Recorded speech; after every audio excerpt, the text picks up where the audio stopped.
ఏపీలో పోలింగ్ సందర్భంగా 4 ప్రాంతాల్లో ఘర్షణలు చోటు చేసుకున్నాయని సీఈఓ ముఖేష్ కుమార్ మీనా వెల్లడించారు. తాడిపత్రి, మాచర్ల, చంద్రగిరి, నర్సరావుపేటలో అల్లర్లు జరిగాయన్నారు. అల్లర్లు సృష్టించిన నిందితులను 2 రోజుల్లో అరెస్టు చేస్తామని చెప్పారు. ఈవీఎంలను ధ్వంసం చేసిన వారిని జైలుకు పంపిస్తామని స్పష్టం చేశారు. నిర్లక్ష్యంగా వ్యవహరించిన పోలీసులపై కూడా చర్యలు తీసుకుంటామన్నారు.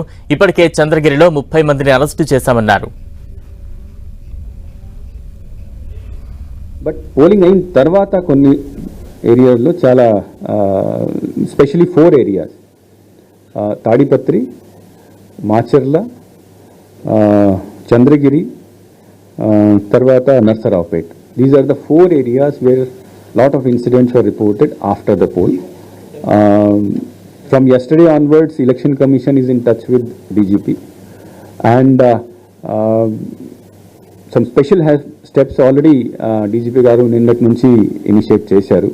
For example, after మేము డిస్కస్ ఎలక్షన్ కమిషన్ ఆయనతో డిస్కస్ చేసిన తర్వాత ఈ అన్ని 4 చోట్ల సెక్షన్ 144 ఇంప్లిమెంట్ చేయడం జరిగింది. పూర్తిగా నాకాబందీ చేయడం జరిగింది. ప్రతి ఈ 4 ప్లేసెస్లో ప్రతి ప్లేస్కి సీనియర్ ఆఫీసర్స్ని, ఎక్స్ట్రా కంపెనీస్, అడిషనల్ ఫోర్సెస్ పంపించడం జరిగింది.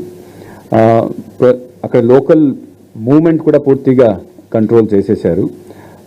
ఇంకొకటి అంటే decision was also taken that after instruction of ECI that all the candidates, because ikkada mainly the candidates were responsible for whatever happened violent incidents, so all those candidates should be immediate ga house arrest. Vallu tarvata case em petalo adi vere vishayam, but immediate ga ee candidates ni yesterday night election commission direction ichindi candidates ni purtiga house lo detain cheyali, and all those persons who have been identified ఈ ఘటనల్లో ఎవరిని మనం identify చేశామో అందరినీ arrest చేసేసి జైల్లో పడేయాలి.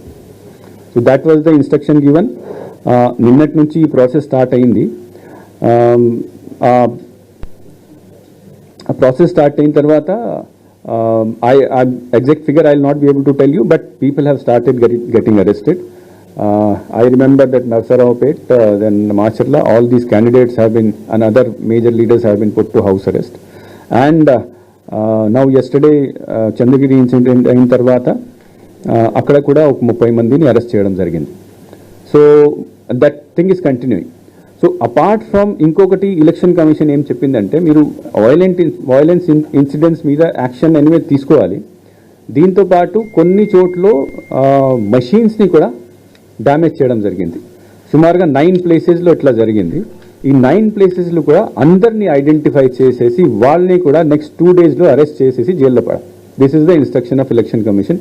జనరల్గా ఎఫ్ఐఆర్లో ఐడెంటిఫై రాసిస్తారు, ఐడెంటిఫై కాదు. మన దగ్గర కెమెరా ఉన్నది, కెమెరాలో ఫోటోలు ఉన్నాయి.